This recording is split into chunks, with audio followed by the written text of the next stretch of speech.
গল্পটির নাম পেঁচার বুদ্ধি। এক ছিল বনের মধ্যে একটা বিশাল বটগাছ, আর তার ডালে বাস করত এক পেঁচা। সে খুব বুদ্ধিমান ছিল এবং অন্যান্য পশুদের উপকার করত। বনের সবাই তাকে সম্মান করত।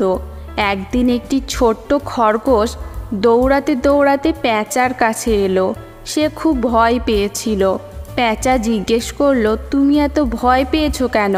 খরগোশটি বলল, বাঘ আমাকে ধরতে চাইছে, আমি কোথাও লুকোতে পারছি না, তুমি কি আমাকে সাহায্য করতে পারবে? পেঁচা একটু ভেবে বলল, তুমি চিন্তা করো না, আমি একটা উপায় বের করছি। সে চারদিকে নজর দিল এবং বলল, তুমি এই গাছের পেছনে লুকাও, আমি বাঘকে অন্যদিকে পাঠাবো। কিছুক্ষণ পরে বাঘ এসে হাজির। বাঘটি বলল, তুমি কি কোনো খরগোশকে দেখেছো? পেঁচা হেসে বলল, হ্যাঁ দেখেছি, কিন্তু সে অনেক আগে এই দিক থেকে পালিয়ে গেছে।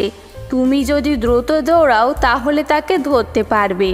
বাঘটি পেঁচার কথা শুনে সেই পথে দৌড়ে গেল, আর খরগোশ নিরাপদে গাছের পেছন থেকে বেরিয়ে এলো। খরগোশ পেঁচার বুদ্ধির প্রশংসা করলো এবং তাকে ধন্যবাদ জানালো। পেঁচা হেসে বলল, সত্যিকারের শক্তি বুদ্ধিতে থাকে। যতই বিপদ আসুক না কেন, মাথা ঠান্ডা রেখে ভাবলে সমাধান পাওয়া যায়।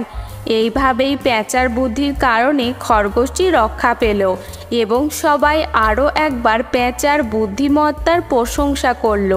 শিক্ষা: বুদ্ধি এবং দ্রুত সিদ্ধান্ত গ্রহণের ক্ষমতা অনেক সময় শক্তির চেয়েও বেশি কার্যকর।